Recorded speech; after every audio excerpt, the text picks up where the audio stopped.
Welcome to TNPSC லட்சிய விதைகள் channel. இன்னைக்கு இந்த வீடியோவில் நம்ம என்ன பார்க்க போகிறோம் அப்படின்னா 11th தமிழ் இயல் 1 இருக்கக்கூடிய டீட்டெயில் நோட்ஸ் தான் நம்ம பார்க்க போகிறோம்.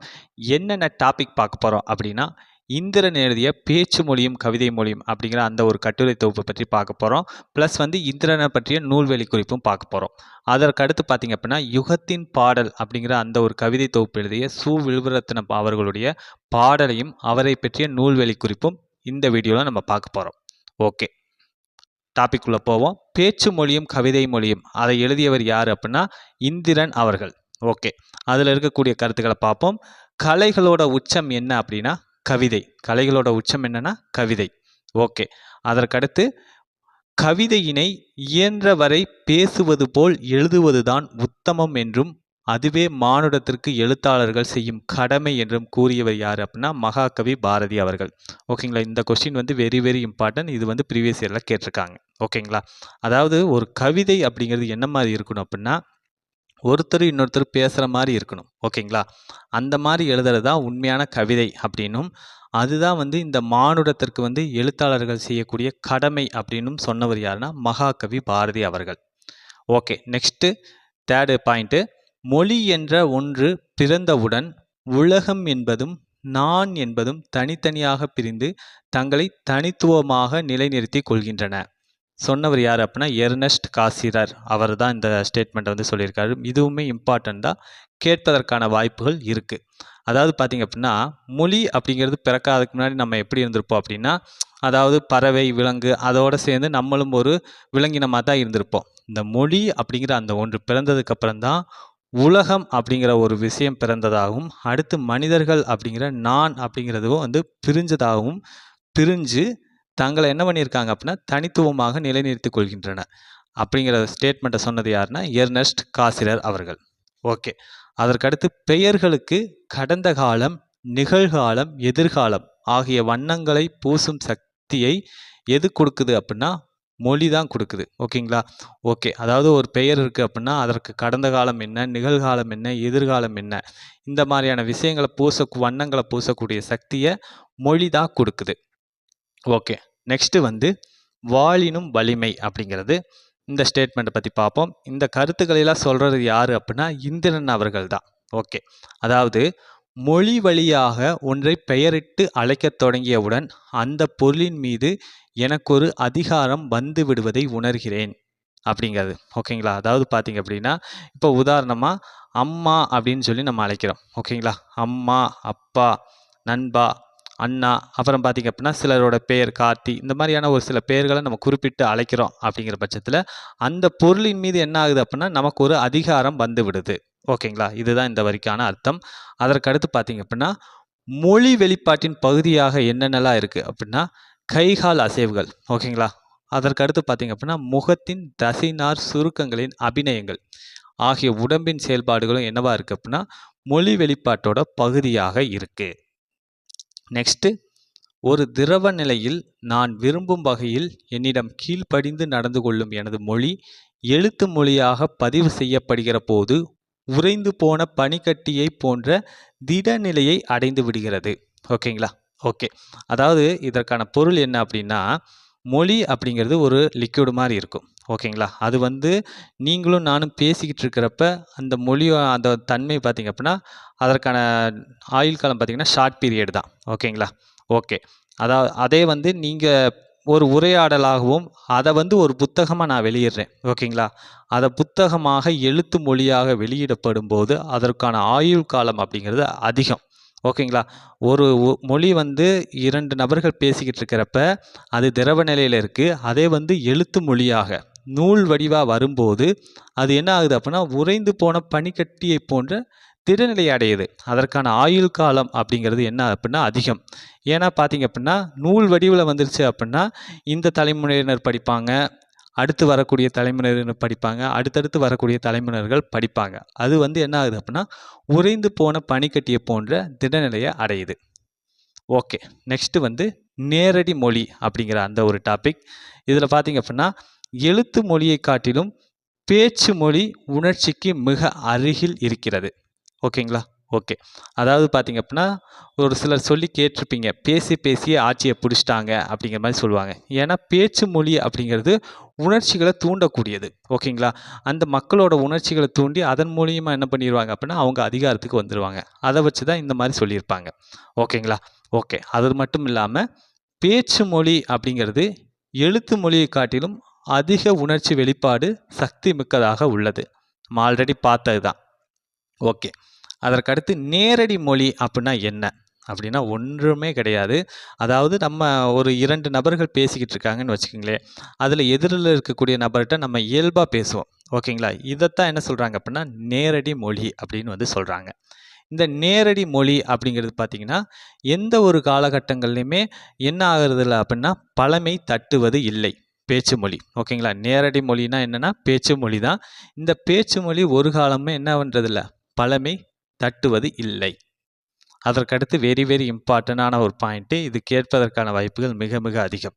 என்னன்னா, நேரடி மொழி எனப்படும் பேச்சு மொழிதான் ஒரு கவிஞரை நிகழ்காலத்தவரா அல்லது இறந்த காலத்தவரா என்பதை நிர்ணயிக்கிறது அப்படின்னு சொன்னவர் யாரு அப்படின்னா, மலையாள கவிஞர் ஆற்றூர் ரவிவர்மா அவர்கள். ஓகேங்களா?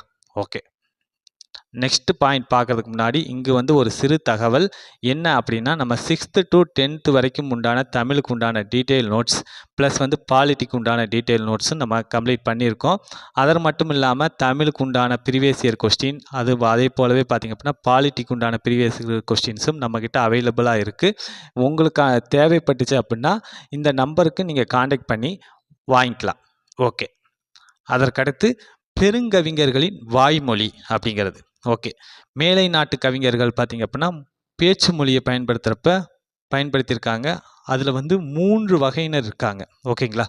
அவங்க யார் அப்படிங்கிறத பார்ப்போம். ஃபஸ்ட்டு யார் அப்படின்னா, வால்ட் விட்மன் அப்படிங்கிறவர்.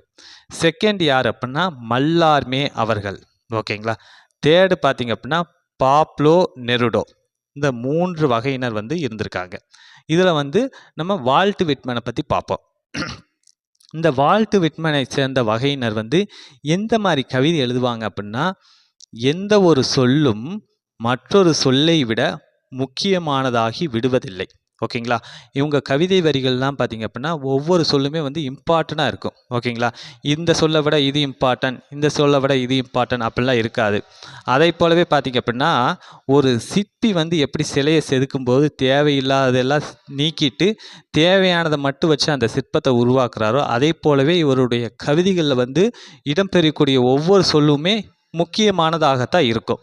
ஓகேங்களா? ஓகே. அதற்கடுத்து வால்ட் விட்மனை பற்றி பார்ப்போம். இந்த வால்ட் விட்மன் வந்து எங்கே பிறந்தார் அப்படின்னா, அமெரிக்காவை சேர்ந்தவர் தான் இந்த வால்ட் விட்மன். இவர் வந்து பன்முகத்தன்மை கொண்டவர். கவிஞர் அப்படிங்கிறது நமக்கு தெரியும். பல இதழ்களை நடத்திய இதழாளர், கட்டுரைகள் எழுதிய கட்டுரையாளர். ஓகேங்களா? ஓகே. அதற்கடுத்து புது கவிதை இயக்கத்தை தோற்றுவித்தவர் அப்படின்னா வால்ட் விட்மன் அவர்கள் தான் புது கவிதை இயக்கத்தை வந்து தோற்றுவிச்சவர். இவரை பார்த்து இன்ஸ்பயர் ஆகி தான் பாரதியார் அவர்கள் என்ன பண்ணியிருப்பார் அப்படின்னா புது கவிதைகளையே வந்து எழுதியிருப்பார். ஓகேங்களா? ஓகே. இவரின் உலக புகழ்பெற்ற நூல் எது அப்படின்னா புல்லின் இதழ்கள் அப்படிங்கிறது தான் இவருடைய உலக புகழ்பெற்ற நூல். லீவ்ஸ் ஆஃப் கிராஸ் அப்படின்னு ஆங்கிலத்தை சொல்லுவாங்க. ஓகே. இவருடைய கவிதைகளை பார்ப்போம். அதாவது நண்பர்களை பற்றிய ஒரு கவிதை தான் இந்த கவிதை. ஓகே. பாருங்க. கனவொன்று நான் கண்டேன், உலகமெல்லாம் திரண்டு வந்து ஒரு சேர தாக்கினாலும் தோற்காத பெருநகரம் ஒன்று கண்டேன், நண்பர்கள் நகரம் என்றொரு புது நகரம். அன்பேதான் தெரிந்தது அங்கே அவற்றில் எல்லாம், மக்கள் தோற்றத்திலும் அன்பே, அன்பேதான் அவர் மொழியும் அப்படிங்கிற அந்த கவிதை வரிகள். ஓகேங்களா? இந்த கவிதை வரிகளில் பார்த்தீங்க அப்படின்னா எல்லா சொல்லுமே வந்து என்னவா இருக்கும் அப்படின்னா இம்பார்ட்டண்ட்டாக இருக்கும். அதே போலவே பார்த்தீங்க அப்படின்னா எளிமையாகவும் இருக்கும். ஓகேங்களா? உங்களுக்கு புரிந்து கொள்ளக்கூடிய வகையில் இருக்கும். நெக்ஸ்ட்டு வந்து கவிஞர் மல்லார்மே அவங்க தான் 2வது வகையினர். இவங்க வந்து எந்த மாதிரி கவிதை எழுதுவாங்க அப்படிங்கிறத பார்ப்போம். இவங்க கவிதைகள்லாம் பார்த்தீங்க அப்படின்னா எதிராளியை விழித்து பேசுவது போன்று அன்று அப்படிங்கிறது. ஓகேங்களா? அதாவது ஒரு உரையாடல் நடக்குதுன்னு வச்சுக்கிங்களேன், 2 பேர் பேசிக்கிட்டு இருக்காங்க அப்படின்னா அது எப்படி இருக்கும்? அந்த மாதிரி இல்லாமல் இவங்களுடைய கவிதைகளில் எதிராளி வந்து பேசுகிற மாதிரியே இருக்காது. ஒருத்தர்கிட்ட போய் நம்ம பேசுகிற மாதிரியான கவிதைகள் வந்து இவங்கள வந்து கவிதை எழுத மாட்டாங்க இந்த வடிவத்தில். அப்போ இவங்க கவிதைகள்லாம் எப்படி இருக்கும் அப்படின்னா, கவிதைகளில் வந்து பேச்சு அப்படிங்கிறது மூடிய நிலையில தான் இருக்கும். ஓகேங்களா? நம்ம வந்து கொஞ்சம் காம்ப்ளிகேட்டடாக தான் இருக்கும். ஓகேங்களா? உங்களால் வந்து ஈஸியாக அண்டர்ஸ்டாண்ட் பண்ண முடியாது. கவிஞர் மல்லார்மே அவர்கள் போன்ற கவிஞர்கள் எழுதக்கூடிய வகையினர் வந்து உங்களால் அந்த கவிதைகளை ஈஸியாக அண்டர்ஸ்டாண்ட் பண்ண முடியாது. இதே வந்து வால்ட் விட்மன் எழுதிய கவிதைகள்லாம் பார்த்தீங்கன்னா உங்களால் வந்து ஈஸியாக அண்டர்ஸ்டாண்ட் பண்ணிக்க முடியும். ஓகே.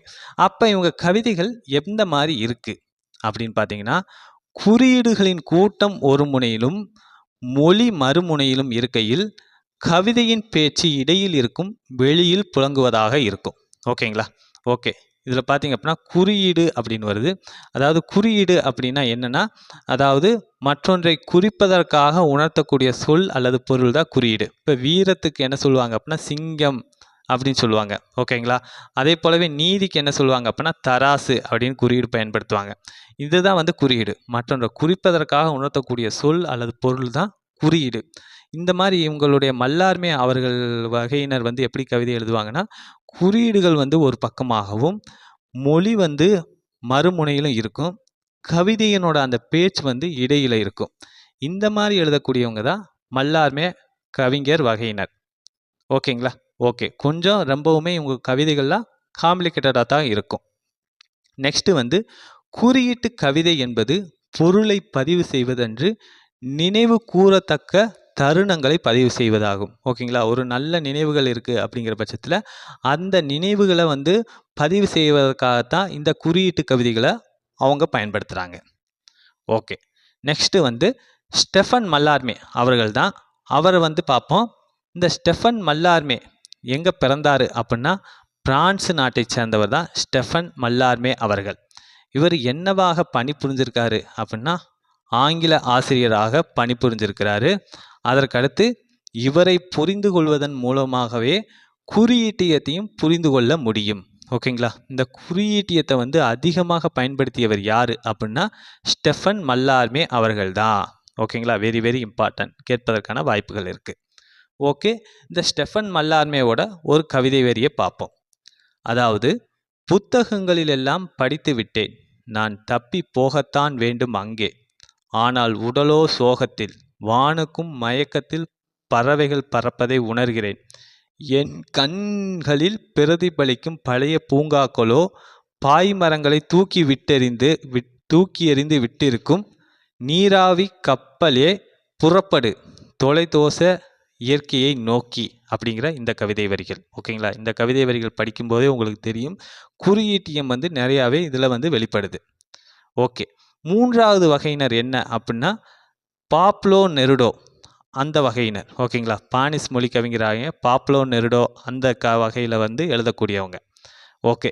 இவங்க வந்து எந்த மாதிரி கவிதை எழுதுவாங்க அப்படின்னு பார்த்தீங்க அப்படின்னா, ஒரு கவிதை வந்து ஒரு பொருளை பற்றியது என்று தோன்றினாலும் அது அப்பொருளை பற்றியது அன்று, அது வாழ்க்கையின் வடிவமற்ற தன்மையை பற்றி பேசுகிறது அப்படிங்கிறது தான். அதாவது அந்த இவங்க அந்த பாப்லோ நெருடோ வகையினர் வந்து எந்த மாதிரி கவிதை எழுதுவாங்க அப்படின்னா, ஒரு கவிதை வந்து ஒரு பொருளை தான் சொல்லுது அப்படின்னு நம்ம நினைப்போம். ஆனால் வந்து அந்த பொருளை வந்து அது சொல்லவே சொல்லாது. அது இன்னொரு பொருளை உணர்த்தும். அந்த மாதிரி உணர்த்தும். அது போலவே வாழ்க்கையோட வடிவமற்ற தன்மையை உணர்த்தும். இந்த வகையில் கவிதை எழுதக்கூடியவங்க தான் பாப்லோ நெருடோ வகையினர். ஓகே. இந்த பாப்லோ நெருடோவை பற்றி நம்ம பார்ப்போம். பாப்லோ நெருடோ அவர்கள் எங்கே பிறந்தாங்க அப்படின்னா தென் அமெரிக்காவில் உள்ள சிலி அப்படிங்கிற அந்த ஒரு நாட்டில் வந்து பிறந்தாங்க. இவர் பார்த்தீங்க அப்படின்னா மிகச்சிறந்த கவிஞர். எங்கே அப்படின்னா லத்தீன் அமெரிக்காவோட மிகச்சிறந்த கவிஞராக விளங்கியவர் தான் இந்த பாப்லோ நெருடோ அவர்கள். ஓகே. அதற்கடுத்து இம்பார்ட்டன்ட் இந்த கொஷின்ஸ் வந்து ப்ரீவியஸ் இயரில் கேட்டிருக்காங்க. ஓகேங்களா? அதாவது தன்னுடைய கவிதைகளுக்காக 1971ஆம் ஆண்டு இலக்கியத்திற்கான நோபல் பரிசு பெற்றவர் தான் இந்த பாப்லோ நெருடோ அவர்கள். ஓகே. அதற்கடுத்து இவருடைய கவிதை வரிகளை படிப்போம். களைத்து போன கத்திரிக்கோளால் காலத்தை வெட்ட முடியாது, பகலின் பெயர்கள் அனைத்தையும் இரவின் நீர் அழைக்கிறது, இரவின் நான் உறங்குகையில் என்னை என்னவென்று அழைக்கின்றனர், தூங்கும்போது நான் நானாக இல்லையெனின் விழித்தெழுத பின் நான் யார் அப்படிங்கிற இந்த கவிதை வரிகள். ஓகேங்களா?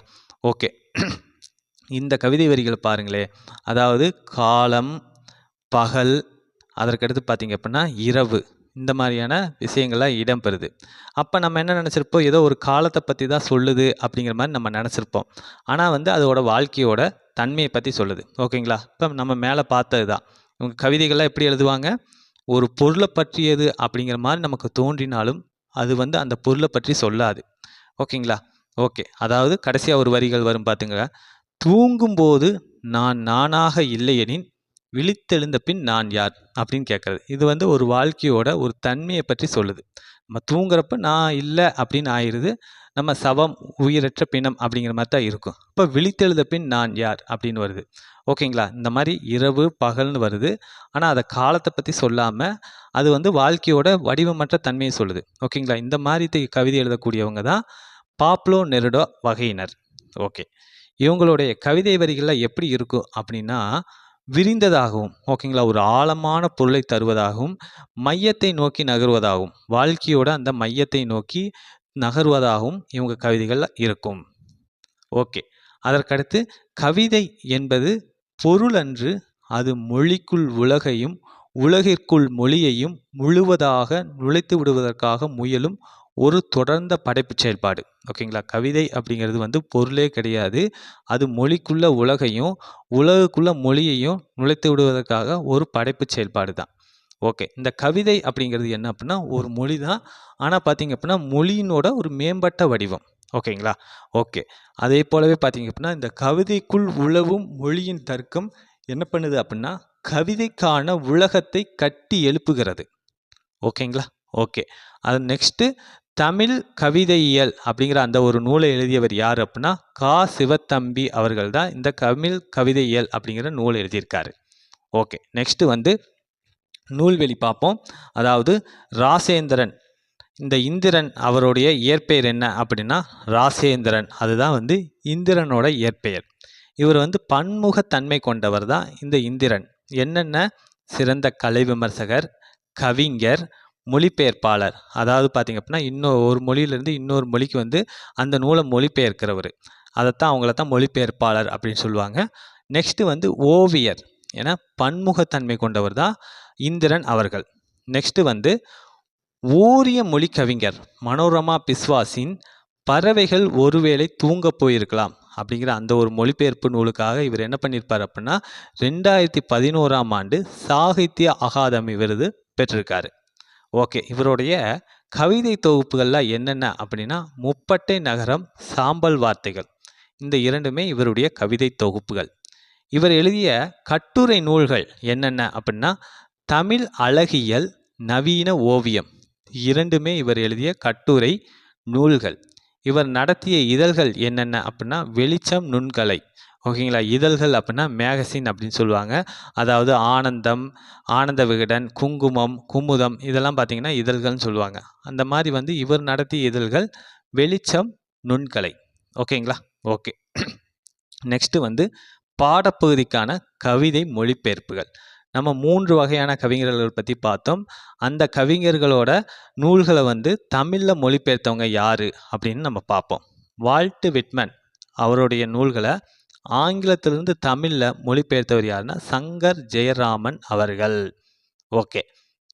விட்மன், ஜெயராமன், மண் வருது. இந்த மாதிரி நீங்கள் கனெக்ட் பண்ணிக்கிங்க. ஓகே. அடுத்து மல்லார்மே, அந்த அவர்களுடைய கவிதையை பிரெஞ்சு மொழியிலிருந்து தமிழில் மொழிபெயர்த்தவர் ஸ்ரீராம் அவர்கள். ஓகேங்களா? ஓகே. அதற்கடுத்து பாப்லோ நெருடோ அவருடைய கவிதையை ஆங்கிலத்திலிருந்து தமிழில் மொழிபெயர்த்தவர் யார் அப்படின்னா ரா வெங்கடாசலபதி. இந்த 3மே வந்து கேட்பதற்கான வாய்ப்புகள் இருக்குது, இம்பார்ட்டன்ட். ஓகேங்களா? ஓகே. நெக்ஸ்ட்டு வந்து நம்ம யுகத்தின் பாடல் அப்படிங்கிற வில்வரத்னம் எழுதிய ஒரு பாடலை பற்றி பார்ப்போம். ஓகே. இந்த நூலோட மெயின் தீம் என்ன அப்படின்னா மொழியை பற்றி தான். யுகம்னா என்ன? காலம் அப்படிங்கிற பொருள் தரும். ஓகேங்களா? காலங்காலமாக நம்மக்கிட்ட தொடர்ந்து வந்தது என்ன அப்படின்னா மொழி தான். இந்த பாடலோட மைய கருத்து எதை பற்றி சொல்லுது அப்படின்னா மொழியை பற்றி தான் சொல்லுது. ஓகே. மனித இனத்தோட ஆதி அடையாளம் என்ன அப்படின்னா மொழி தான். மனிதனோட ஆதினா முதல்னு அர்த்தம். மனித இனத்தோட முதல் அடையாளம் என்ன? மொழி தான். மொழி அப்படிங்கிறது பார்த்தீங்க அப்படின்னா பண்பாட்டு பரிணாம வளர்ச்சியை அடிப்படையாக கொண்டு உருவானது தான் மொழி அப்படிங்கிறது. ஓகேங்களா? மொழி அப்படிங்கிறத நம்ம சாதாரணமா கடந்து போக முடியாது. அது பண்பாட்டையும், மனிதர்களுக்கு உண்டான அந்த பரிணாம வளர்ச்சியும் அடிப்படையாக கொண்டு உருவானது. அதற்கடுத்து ஒரு இனத்தின் மைய புள்ளியாக விளங்குவதும் என்ன அப்படின்னா மொழி தான். ஓகேங்களா? மொழிய வச்சு தான் என்ன பண்ணியிருப்பாங்க அப்படின்னா, மக்களையே பிரிச்சிருப்பாங்க. இப்ப ஹிந்தி பேசுறவங்கள ஹிந்திக்காரங்க அப்படின்னு சொல்றாங்க. தெலுங்கு பேசுறவங்கள தெலுங்கர்ன்னு சொல்றாங்க. கன்னடம் பேசுறவங்கள கன்னடம் சொல்றாங்க. மலையாளம் பேசுறவங்க மலையாளின்னு சொல்றாங்க. இந்த மாரி ஒரு இனத்தோட மையப்புள்ளி என்ன? மொழி தான். ஓகேங்களா? ஓகே. நெக்ஸ்ட்டு வந்து இவருடைய பாடல் வரிகள் பார்ப்போம். "என் அம்மை ஒற்றி எடுத்த நெற்றிமண் அழகே வழி வழி நினதடி தொழுதவர் உழுதவர் விதைத்தவர் வியர்த்தவர்க்கெல்லாம் நிறைமணி தந்தவளே." இந்த வரிகளை எழுதியவர் சு. விருத்தனம் அவர்கள். ஓகேங்களா? அதாவது தமிழ் தாயை பற்றி இந்த வரிகள் சொல்லுது. அதாவது என்னன்னா, என் அம்மை, அம்மைனா அம்மா அப்படின்னு அர்த்தம். ஒற்றி எடுத்த நெற்றிமண் அழகே வழி வழி நினதடி தொழுதவர் உழுதவர் விதைத்தவர் வியர்த்தவர்க்கெல்லாம் நிறைமணி தந்தவளே. ஓகேங்களா? அந்த தமிழ் தாயை நம்ம தொழுதவங்க, உழைச்சவங்க எல்லாத்துக்கும் என்ன பண்ணியிருப்பாங்க அப்படின்னா, நிறைமணி, நிறைந்த மணிகள், செல்வத்தை கொடுத்தவங்க தான் தமிழ் தாய் அவர்கள். ஓகே. நெக்ஸ்ட் வந்து தமிழ் எவ்வாறு கடந்து வந்துள்ளது அப்படின்னு பார்ப்போம். அதாவது கனைக்கடலை, நெருப்பாற்றை, மலை முகடுகளை கடந்து செல் எனும் செல்லுமோர் பாடலை கபாடபுரங்களை காவு கொண்ட பின்னும் காலத்தால் சாகாத தொல் தனிமங்களின். ஓகேங்களா? ஓகே. இந்த மொழி வந்து நம்மக்கிட்ட எப்படி வந்திருக்கு அப்படின்னா, பல கடல்களை தாண்டியும், நெருப்பாற்றை கடந்தும், மலை முகடுகளை கடந்தும், அதே போலவே பார்த்தீங்க அப்படின்னா, செல் என செல்லும் ஒரு பாடலை கடந்தும், கபாடபுரங்களை காவு கொண்ட பின்னும். இந்த கபாடபுரம் அப்படிங்கிறது 2ஆம் சங்கம். ஓகேங்களா? அதாவது 3 சங்கங்கள் இருந்திருக்கு. என்னென்ன சங்கங்கள்? முதல் சங்கம், இடைச்சங்கம், கடைச்சங்கம் அப்படிங்கிறது. இந்த 2ஆம் சங்கம் பார்த்தீங்க அப்படின்னா, கடல் கோளாலும் நெருப்பாலும் அழிஞ்சு போச்சு. அப்ப அந்த அழிஞ்சு போச்சு அப்படின்னா, அதோட மொழியும் அழிஞ்சிருக்கணும். ஆனா மொழி அழியாம என்ன ஆயிருக்கு? அது கடந்து வந்து இன்றும் நம்ம பேசக்கூடிய ஒரு நிலையில இருக்கு. இந்த மாரி வந்து ஒரு மொழிங்கிறது இருந்திருக்கு. நம்ம தமிழ் மொழி இருந்திருக்கு அப்படிங்கிறத சு. வில்வரத்னம் அவர்கள் சொல்றாரு. ஓகே. நெக்ஸ்ட் வந்து ஒரு பாடல்.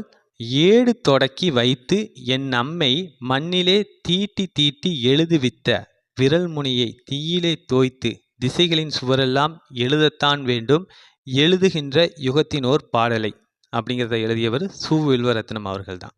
அதாவது இது வந்து என்ன அப்படின்னா, தமிழ் மொழியை நம்ம எப்படி கற்றுக்கிட்டோம் அப்படிங்கிறத பற்றி சொல்லுது. அதாவது பார்த்தீங்க அப்படின்னா, ஏடு நம்ம 90 கிட்ஸ் 2K கிட்ஸாக இருக்காங்க அப்படின்னா, அவங்களாம் என்ன பண்ணியிருப்பாங்க அப்படின்னா, சிலேட்டில் தான் அவங்க வந்து ஆனா ஆவனா எழுதியிருப்பாங்க. இதே பார்த்தீங்க அப்படின்னா, நம்ம தாத்தா அவங்களுக்கு முன்னாடி இருந்தவங்கலாம் என்ன பண்ணிட்டு இருப்பாங்க அப்படின்னா, அரிசியை குமிச்சு வச்சு எழுதியிருப்பாங்க, கோதுமையை குமிச்சு வச்சு எழுதியிருப்பாங்க. இதுதான் அவங்களுக்கான பேசிக்காக இருக்கும். ஓகேங்களா? அந்த மாதிரி எழுதுவித்த அந்த தமிழ் மொழியை என்ன பண்ணணும் அப்படின்னா, தீயிலே தோய்த்து திசைகளின் சுவரெல்லாம் எழுதத்தான் வேண்டும். ஓகேங்களா? திசைனா என்ன? 4 திசைகள் இருக்கு. அந்த திசைகளையே நம்ம என்ன ஆக்கிரணும்? சுவரா ஆக்கி நம்ம எழுதணும். எந்த மாரி எழுதணும் அப்படின்னா, யுகத்தினோர் பாடலை, காலத்திற்கான பாடலை வந்து நம்ம என்ன பண்ணணும் அப்படின்னா, எழுதணும் அப்படின்னு சு. வில்வரத்னம் அவர்கள் சொல்றாங்க. நம்ம மொழிய கத்துக்கிட்டோம். அந்த மொழிய கத்துக்கிட்டது பயன் என்ன அப்படின்னா, அத வந்து நம்ம வெளிப்படுத்தணும் அப்படிங்கிறது தான் இந்த வரிகளுக்கு உண்டான அர்த்தம். ஓகே. நெக்ஸ்ட் வந்து புதுக்கவிதைக்கான விளக்கத்தை பற்றி பார்ப்போம். ஓகே. இந்த புதுக்கவிதை அப்படிங்கிறது என்ன அப்படின்னா, மரபு சார்ந்த செய்யுளின் கட்டுப்பாடுகளிலிருந்து தன்னை விடுவித்து கொண்ட கவிதைகளை புதுக்கவிதை அப்படின்னு சொல்கிறாங்க. இந்த மரபு கவிதை அப்படின்னா என்னென்னா, இந்த வெண்பா, ஆசிரியப்பா, வஞ்சிப்பா, கலிப்பா, ஓகேங்களா? இந்த மாதிரியான பாவகைகள்லாம் இருக்கும். இந்த பாவகைகள்லாம் எப்படி இருக்கும் அப்படின்னா, எழுத்து, அசை, சீர், தலை, அடி, தொடை இதை பேஸ் பண்ணி தான் வரும். ஓகேங்களா? ஒவ்வொன்றுக்குமே பார்த்தீங்க அப்படின்னா என்ன சொல்கிறது அப்படின்னா, ஒவ்வொன்றுக்குமே கட்டுப்பாடுகள் இருக்குது. இந்த சீர் வரணும், இந்த தலை வரணும், இத்தனை அடிகள் இடம்பெறணும், இந்த மாதிரி தான் எழுதணும் அப்படிங்கிற அந்த கட்டுப்பாடுகள் இருக்குது. அந்த கட்டுப்பட்டு தான் மரபு கவிதை அப்படிங்கிறது எழுத முடியும். ஓகேங்களா? இதே வந்து புது கவிதை அப்படிங்கிறது என்ன அப்படின்னா, இந்த மாதிரியான எந்த ஒரு கட்டுப்பாடுமே இல்லாமல் அந்த கட்டுப்பாடுகள்லேருந்து விலகிக்கிட்டு தன்னை புதுப்பிச்சுக்கிட்ட கவிதைகள் தான் என்ன சொல்லுவாங்க அப்படின்னா, புது கவிதைகள் அப்படின்னு வந்து சொல்லுவாங்க. ஓகே. இந்த புது கவிதைகள் வந்து எந்த மாதிரியான ஒரு தாக்கத்தை ஏற்படுத்தும் அப்படின்னா, படிப்பவர் மனசுல புதுக்கவிதை வந்து ஆழ்மனதில் புதுக்கவிதை ஏற்படுத்தும் தாக்கமே முதன்மையானது. ஓகேங்களா? அதாவது புதுக்கவிதை நீங்க படிச்சீங்க அப்படின்னா, உங்க மனசுல வந்து இதயங்கள தொடும். சில கவிதை வரிகள்லாம் நீங்க படிச்சு பார்த்தீங்க அப்படின்னா, இரவு தூக்கம் வராது. இந்த மாரிலாம் இருந்திருக்கா? அப்படிங்கிற மாரி நமக்கு உருக்கிக்கிட்டே இருக்கும். அந்த மாரி வந்து நம்ம இதயங்கள தொடக்கூடியது தான் புதுக்கவிதை. அது மட்டும் இல்லாம, படிப்போரின் சிந்தனைக்கு ஏற்ப விரிவடையும் பன்முகத்தன்மை கொண்டது. ஒண்ணுமில்ல, நீங்க ஒரு 10 கவிதை புத்தகம் நீங்க படிச்சீங்க அப்படின்னா, நீங்களே ஒரு 4 கவிதைகள் வந்து எழுதுவீங்க. ஓகேங்களா? ஏன்னா வந்து படிப்போரோட இந்த கவிதை அப்படிங்கிறது எப்படி இருக்கும் அப்படின்னா, படிப்போர சிந்தனைக்கு ஏற்ப விரிவடையும்.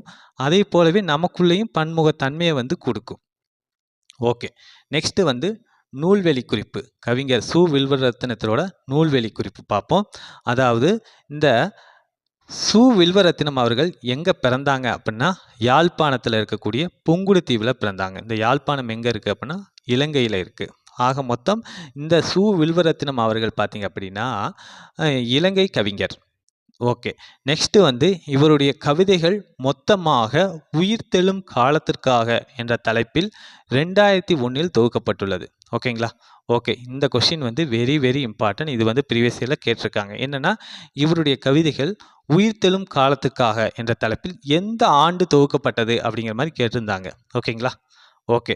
நெக்ஸ்ட் வந்து இந்த சு. வில்வரத்தினம் அவர்கள் வந்து கவிதைகள் இயற்றுவதுடன் சிறப்பாக பாடும் திறனும் கொண்டவர் தான் சு. வில்வரத்தினம் அவர்கள். நெக்ஸ்ட் வந்து ஒரு கோட் கொடுத்துருக்காங்க. என்னன்னா, தன் இனத்தையும் மொழியையும் பாடாத கவிதை, வேரில்லாத மரம், கூடு இல்லாத பறவை அப்படின்னு சொன்னவர் யார் அப்படின்னா, ரசூல் கம்சதேவ் அவர்கள். ஓகேங்களா? அதாவது ரசூல் கம்சதேவ் அவர்கள் என்ன சொல்றாங்கன்னா, கவிதை அப்படிங்கிறது தன் இன மக்களை பற்றியும் மொழியை பற்றியும் பாடணும்.